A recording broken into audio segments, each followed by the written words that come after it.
Hello and welcome to this week's Dream Deals, the show that is guaranteed to give you sleepless nights and/or sweet dreams.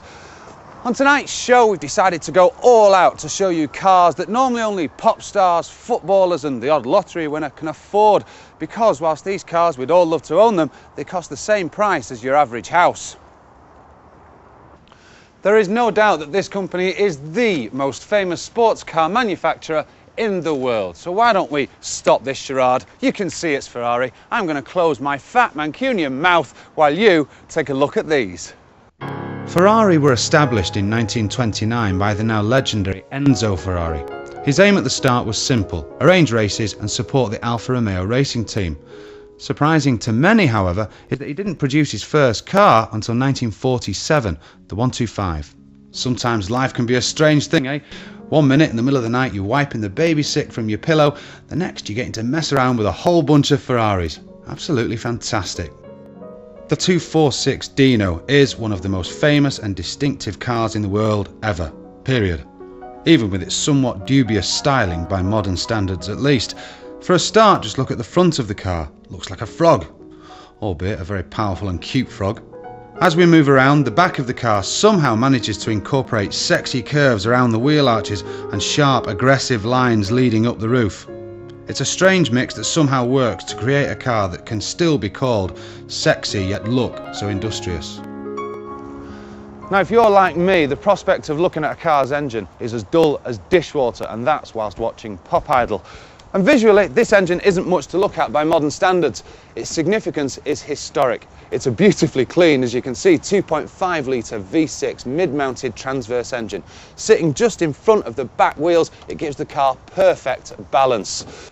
Power, well, that was impressive too, as you can imagine. Only 195 brake horsepower, but it peaked at 7,500 revs, giving the car a top speed of 152 miles per hour. It makes a beautiful high-pitched note. Now the moment I've all been waiting for. Ever since I became aware of cars probably 25 years ago, I've always wanted to drive the Ferrari Dino. God bless him.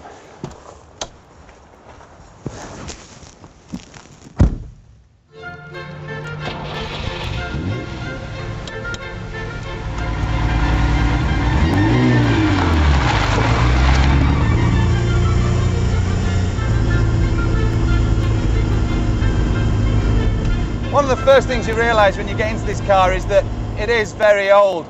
The brakes aren't up to much, the steering is, whilst good at speed, wallowy, I would say. And the gearbox is, well, it needs work. You need to be really aware of what gear it's in, even though there's nothing wrong with it, and I'm sure in its day it was great compared to the experience, obviously, of driving modern Ferraris. It can be hard work. Now, the emergence of the Dino was emotionally a mixed affair, because even though they'd produced a beautiful, stunning sports car, it was tinged with tragedy too, because Enzo Ferrari's son, Dino, lost his battle with cancer in his early 20s, and after that, the 246 simply became known as Dino.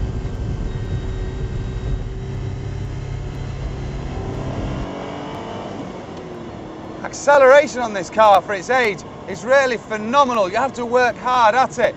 But this is a dream fulfilled. I feel like Tony Curtis in The Persuaders. Anyone remember that title sequence chasing Roger Moore in the Aston Martin DBS? Nobody? Go and watch Pop Idol, a lot of you.